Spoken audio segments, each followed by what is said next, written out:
원주에서 목회하는 후배 목사님에게 몇 달 전에 풋고추를 선물 받았습니다. 그런데 얼마 전에 또 메시지가 왔어요. 저번에 보내드린 건 맛있게 드셨나요? 그래서 제가 잘 먹었지요. 고마워요. 맵지는 않으셨는지 한 번 더 보내드릴까 해서요. 그래서 제가 보내주면 또 잘 먹을게요.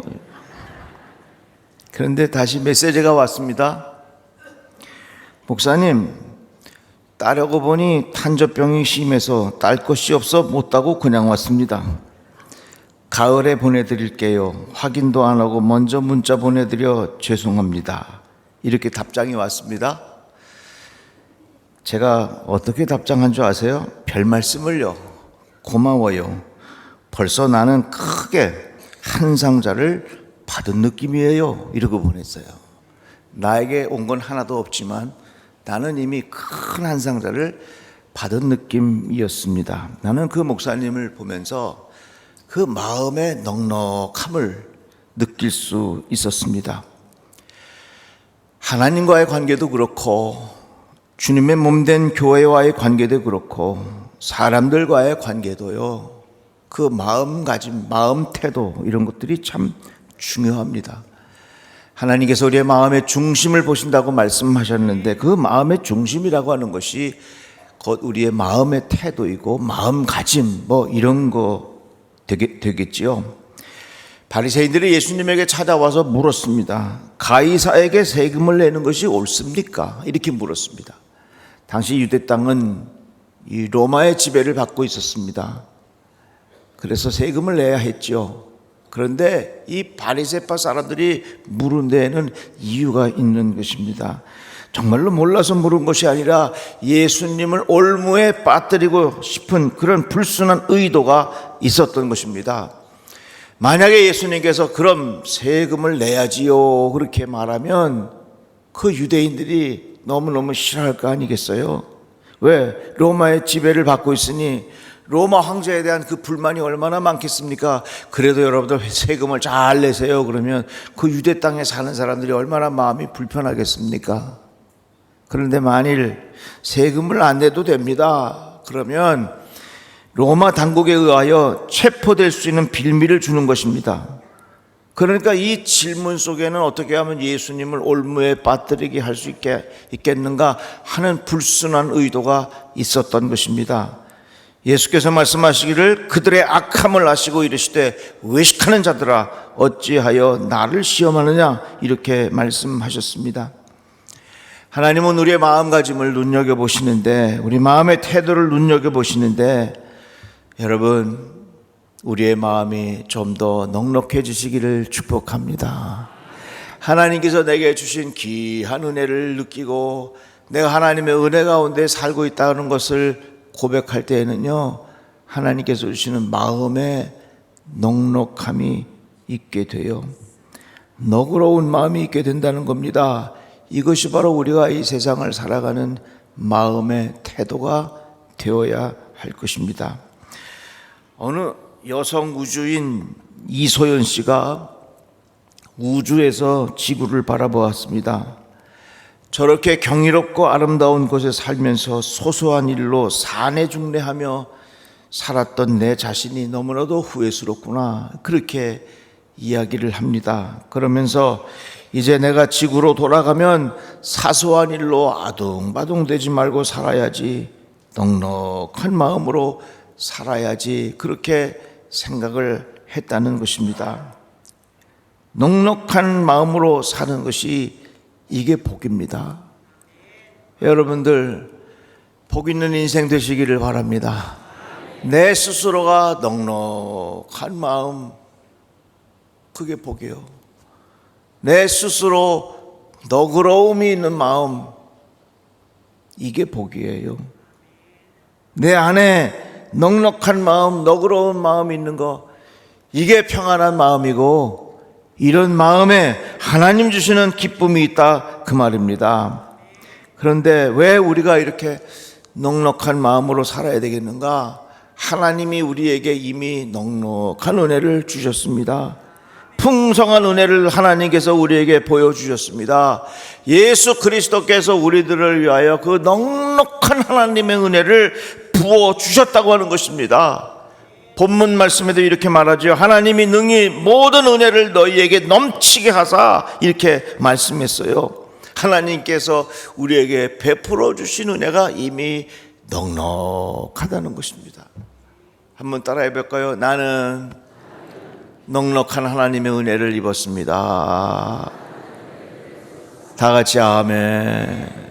율법에 보면요, 눈에는 눈, 이에는 이, 이게 원칙입니다. 눈을 빼느냐, 내 눈을 빼라. 이를 빼느냐, 이를 빼라. 그래서 율법의 정신은 주는 대로 받는 거예요. 아주 give and take가 정확해요. 이 기초 위에 오늘날 현행법들이 다 만들어진 것입니다. 그러나 예수께서 말씀하시기를 또 눈은 눈으로 이는 이로 갚으려 했다 하는 것을 너희가 들었으나 이건 율법이에요. 율법이라고 하는 것은 행한 대로 갚아주는 거예요. 그런 죄를 지었으면 그 죄의 값을 받는 거예요. 그런데 보세요, 절대로 눈은 눈으로 끝나지 않습니다. 눈은 눈으로가 아니라 눈보다 더 큰 걸로 끝나요. 혹시 여러분들 어렸을 때 그런 장난 쳐본 적 있습니까? 서로 이렇게 친구들끼리 야 우리 한번 장난 놀자 하면서 때리는 시합하는 거예요. 처음에는 살짝 때려. 저쪽에서 나를 이렇게 때려. 근데요, 이거 절대로 하지 마세요. 이거 하면요 무슨 일이 벌어진 줄 아세요? 그대로 가는 게 아니라 1시간만 지나면요 반 죽습니다. 절대로 눈에는 눈, 이에는 이라고 하는 이 율법 정신이 점점 악화되고 점점 심화되고 점점 크게 폭력으로 변하지, 이것이 절대로 그 죄의 값을 낮출 수가 없다는 것입니다. 예수께서 말씀하시기를 나는 너희에게 이르노니 악한 자를 대적하지 말라. 누구든지 내 오른 뺨을 치거든 왼편도 돌려내라. 이게 은혜입니다. 또 너를 고발하여 속옷을 가지고 한 자에게 겉옷까지 가지게 하며 또 누구든지 너로 억지로 오리를 가게 하거든 그 사람과 심리를 동행하라. 이게 은혜입니다. 그러니까 율법은 네가 눈을 뺐냐 눈을 빼라, 이를 뺐냐 이를 빼라. 이게 율법이라면 은혜라고 하는 건 뭐냐면 네가 오른뺨을 맞았느냐 같이 오른뺨을 때리라가 아니라 오른뺨을 맞았느냐 왼뺨도 들려대라. 이게 은혜예요. 우리가 하나님으로부터 율법에 의하여 사는 것이 아니라 하나님께서 우리에게 부어주신 풍성한 은혜로 사는 거예요. 내가 지금까지 여기 살아온 것, 이거 하나님께서 우리들을 give and take 정확한 법 계산해서 살아온 것이 아니라 풍성하신 하나님의 은총 가운데 내가 살아왔다는 것입니다. 그래서 우리들은 이미 하나님으로부터 풍성한 은혜를 입은 사람이에요. 오히려 로마서 말씀에 보면 율법이 들어온 것은 범죄를 더하게 하려 함이라 그러나 죄가 더한 곳에 은혜가 더욱 넘쳤나니, 이런 말씀이 있습니다. 죄의 값을 치러야 할 그곳에 하나님의 풍성한 은혜가 우리에게 임했다, 그 말입니다. 이같이 하나님의 은혜는 우리에게 넉넉하게 부어주셨어요. 부모님이 자식들 사랑할 때 그 마음을 보면 알잖아요. 얼마나 넉넉합니까? 그래서 우리들이 늘 하나님 앞에 이런 고백하면 살았으면 좋겠어요. 하나님, 나의 마음도 넉넉함이 있게 하여 주시옵소서. 한번 따라 봅시다. 나의 마음도 넉넉함이 있게 하여 주옵소서. 다 같이 아멘. 나의 마음도 하나님 넉넉함이 있게 해주시고, 하나님 나의 마음도 너그러움이 있게 하여 주시옵시고. 그래서 우리 성도들이 하나님을 향하여 넉넉한 마음, 주님의 몸된 교회를 향하여 넉넉한 마음, 형제자매들을 향하여 너그럽고 넉넉한 마음이 있었으면 참 좋겠습니다. 거린들에게는 공통점이 있다고 합니다. 얻어먹는 거지들에게는 어떤 공통점이 있느냐? 베풀지 않는다는 것입니다. 절대로 나누지 못한다는 것입니다. 왜 그렇습니까? 자신이 가진 게 없기 때문에 누군가에게 무언가를 줄 수 없다고 생각해서 그들은 나누지 못하는 것입니다. 자기만 신경 쓰고 자기 없는 것에만 신경 쓰기 때문에 다른 사람들과 함께 나눌 수 있는 너그러움과 넉넉한 마음이 없다는 거예요. 우리 사는 것이 부족해도 우리 마음에 넉넉함이 있었으면 참 좋겠습니다. 우리에게 너그러움이 있었으면 좋겠다 그 말이에요.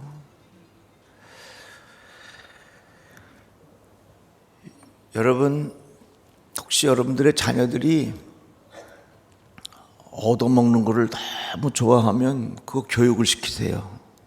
얘 얻어먹는 거 좋아하지 마. 얻어먹는 거 좋아하면요 평생 얻어먹는 사람 돼요. 그거는 아이들뿐만 아니라 우리 모두가 그래요. 하나님, 내 인생이 얻어먹는 인생 되지 않게 하여 주시고, 물론 얻어먹을 때도 있지요. 그러나 내 마음속에 넉넉한 마음 주셔서 작은 것이라도 나눌 수 있는 마음을 하나님께서 나에게 부어주시기를 기도합니다. 그래서 여러분, 많고 적고 있고 없고의 문제가 아니라 아이고 나는 없다 생각하면서 그렇게 생각하지 마시고 작은 것이라도 나누세요. 혹시 여러분들 임길수 권사님 생각나십니까? 그 임길수 권사님이 62년생이요. 근데 심한 당뇨가 있어서 앞도 잘 안 보이고 조금 이렇게 여러 가지로 어렵게 살았죠.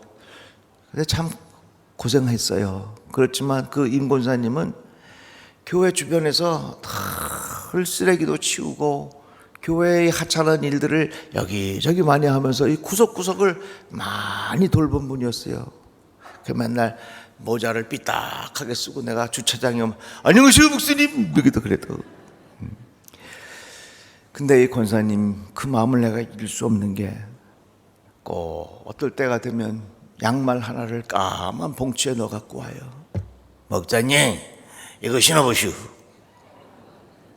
추석이 되면요 시장에 가지고 송편 5알을 사가지고서 송편 그 까만 가방에 넣어가지고 목사님 추석 해피 추석 하면서 주고 가.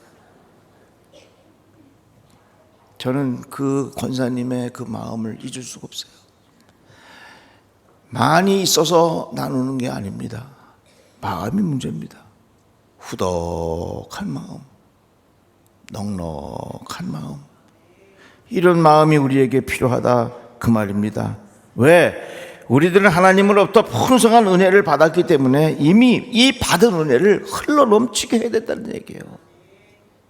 제가 미국에 가서 공부를 할 때 우리 고모님이 LA에 사셨는데 가끔 그 고모님을 가면 참 고생 많이 하셨어요. 이민 1세이니까 새벽 일찍 나가가지고 밤늦게까지 하루 종일 재봉틀 하면서 정말 고생 많이 하셨어요. 그런데 그 고모님은요 얼마나 마음이 넉넉하신지, 저는 그 고모님을 뵙고 오면 마음이 풍요로워지는 것을 내가 느꼈습니다. 그래서 저는 그때 배운 게 있어요. 뭐냐면 정말 없어도 우리는 넉넉하게 살 수 있겠구나, 그걸 배웠어요. 넉넉한 마음은 많고 적음이 아니라 하나님께서 베풀어 주신 그 은혜가 흘러 넘칠 때 거기에 진정한 넉넉함이 있는 거예요. 어떤 분들 보면 참 여유 있는데 그 마음은 인색하기 짝이 없어. 여러분, 넉넉한 마음으로 살아가시기를 주의 이름으로 축복합니다. 제가 어느 권사님하고 이런저런 상담을 하다가 정말 그 권사님도 죽다가 살아났어. 정말 죽다가 살아났는데 하나님의 귀한 은혜를 받고 보니까 하나님께서 주시는 이 넉넉한 은혜가 자기 마음속에 가득하더란 말이에요. 그래서 하나님께서 주시는 은혜를 받고 보니까 내 마음에 자기도 모르는 사이에 넉넉한 마음이 생겨서 주변의 사람들도 얼마든지 이해할 수 있는 그런 마음으로 하나님께서 바꿔주셨다고 하는 그런 이야기입니다. 넉넉한 마음은요, 절대로 내 물질의 많고 적음의 차이가 아니라 하나님께서 베풀어 주신 그 은혜가 내 안에 얼만큼 큰가, 그 하나님께서 베풀어 주신 은혜가 내 안에 실질적으로 현실적으로 내가 깊게 경험하게 되면 그 사람의 마음은 넓은 마음으로 바뀌어지게 되어 있어요. 행복한 마음이 무엇입니까? 평안한 마음이 무엇입니까? 너그럽게 여길 줄 아는, 긍휼히 여기는 마음, 넉넉한 마음 아니겠어요? 그런데 이 넉넉한 마음의 반대가 되는 게 뭐냐면 그 인색한 마음, 억지로 하는 마음이라 그렇게 성경은 표현합니다. 인색함이나 억지로 하지 말아라 이렇게 말했어요. 그런데요, 중요한 것은 인색한 마음으로 살면요, 내가 갖고 있는 세상이 자꾸 좁아져. 한번 따라해 봅시다. 인색한 마음을 가지면, 다시 한번 인색한 마음을 가지면 내가 사는 세상이 좁아집니다. 내가 사는 세상이 자꾸 좁아집니다. 그러나 넉넉한 마음을 가지면 내가 사는 세상이 점점 확 넓어지게 되어 있어. 이거는 돈이 많고 적음의 문제가 아니라 적어도 내가 하나 가지고 있으면 콩을 반쪽이라도 나눠 먹으려고 하는 그런 넉넉한 마음이 있으면 나는 그 삶 속에 이 넓은 세상을 살게 되는 거예요. 하나님의 풍성한 은혜가 내 삶 속에서 흘러 넘치게 되어 있다, 그 말씀입니다. 잠언 말씀에 봐도 이런 표현이 있습니다. 흩어 구제하여도 더욱 부하게 되는 일이 있나니 과도하게 아껴도 가난하게 될 뿐이니라 그랬어요. 흩어 구제하여도 나누는 것을 통해서 절대로 가난해지지 않는다. 아껴도 오히려 가난하게 될 뿐이다. 이런 말씀들이 있는 거예요. 그러니까 여러분, 넉넉한 마음의 사람들 되시기를 주의 이름으로 축복합니다. 차까지 자기만 생각해가지고 차까지 나누지 못하고 넉넉한 마음이 아니라 인색한 마음으로 붙잡고 있으면 돈 쓰는 사람 따로 있어.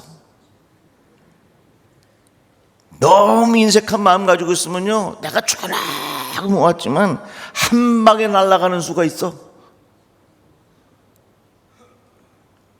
내가 쭈그라고 고생했지만 누가 와서 툭 채가는 일이 있을 거예요.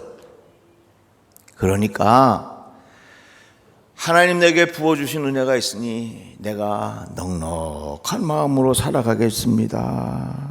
하나님, 이런 마음으로 살아갈 수 있도록 내 마음을 붙잡아 주시옵소서. 왜 아멘이 자꾸 줄어요? 그래. 그런 마음의 태도가 참 필요한 거예요. 제가 하나님께서 주시는 이 귀한 은혜를 마음으로 느끼고 보니까, 야, 이 사람들과의 관계, 이런 모든 것들이 마음에 넉넉한 여유들이 생기는 거예요. 이거 얼마나 감사해요. 신부님들이 셋이 모여갖고 이런저런 얘기를 하는데, 어느 신부님이 얘기하는 거예요. 아이고, 우리 성당에는 미사를 드릴 때면 그냥 쥐가 천장에 한 500마리가 후다닥 하는 것 같아. 아이고, 시끄러워서 아주. 그랬더니 옆에 있는 신부님, 아이고, 그 정도면 다행이지. 우리 한 700마리 돼야 그래. 700마리 쥐가 왔다 갔다 하는데. 그러니까 세 번째 신부님이, 아유, 우리는 쥐가 한 마리도 없어. 아니, 어떻게 내가 한 마리도 없냐고? 거기다가 쥐약을 놨냐고? 아니, 가끔 천장에다가 대고 헌금하시라 얘기하면은 다 도망간대, 그 쥐들이. 그래가지고 자기네 성당에 쥐가 한 마리도 없대. 그 우스갯소리긴 하지만 그만큼 우리들의 마음을 표현하는 거 아니겠어요? 우리 넉넉한 마음으로 삽시다. 너그러운 마음으로 살아가시기를 주의 이름으로 축복합니다. 이런 말 있어요. 아끼다가 똥 된다고 말이죠. 다 내가 어떻게 할 것 같지만 이거 다. 여러분 집에 가셔서 여러분들의 물건을 한번 잘 보세요. 과연 이 물건들을 내가 쓸 것인가? 아마도 여러분들이 가지고 있는 물건 중에 50% 이상은 죽을 때까지 한 번도 안 쓰고 거기다가 쌓아놨다가 버릴 게 수두룩하게 많을 거예요. 작은 것이라도 지금 있을 때 나누세요. 그게 바로 넉넉한 마음이고 그것이 바로 하나님께서 기뻐하시는 마음이라 그 말입니다. 아버님께서 쓰신 책에 보면 논산에서 일해한 양옥동 권사님에 관한 이야기가 나옵니다. 그 책의 내용을 읽어드리겠습니다. 그가 세상을 떠난 지 20여 년이 되어도 은혜 받은 평안한 그 얼굴이 종종 떠오른다. 작은 수레를 끌며 고물을 모아 팔고 살았다. 그는 이 골목 저 골목 다니며 고물을 모으는 중에 전도를 열심히 하였다. 한 번은 스님의 옷자락을 붙들고 예수 믿는다는 말을 해야 놓아주겠다고 하며 시비가 벌어진 적도 있었다고 한다. 그는 항상 교패를 수건에 싸서 가슴에 품고 다녔다. 예수 믿겠다는 사람들 만나면 집에 따라가 교패를 붙여주고 온 것이다. 그가 수가 다하여 지병으로 어느 날 교회에서 기도하는 중 위급하여 그의 집으로 업고 갔는데 그 길로 세상을 떠났다. 그의 시신을 다룰 때에 찾은 것은 가슴에 품고 있던 교패였다. 교패를 가슴에 품고 세상을 떠난 양옥동 집사. 길거리에서 만난 적이 있었는데 생활이 염려되어 집사님 오늘 얼마나 벌었지? 예 목사님 염려 마십시오. 500원입니다. 500원이면 넉넉합니다, 목사님. 적은 돈을 벌고도 빙그레 웃던 그 모습이 이 글을 쓰는 중에 내 시야에 다시 떠오른다. 억만금을 가지고도 찌푸리는 얼굴보다 500원을 벌고도 웃는 그 얼굴이 얼마나 아름답고 보고 싶은고. 넉넉하게 여기는 마음으로 살자. 이미 내 마음에 천국이 임했구나. 기도합시다. 하나님 감사합니다. 넉넉한 마음 갖고 살게 하여 주셔서 이 땅에서부터 천국을 누리며 살아가는 지혜가 우리에게 있게 하여 주시옵소서. 예수님의 이름으로 기도드리옵나이다. 아멘.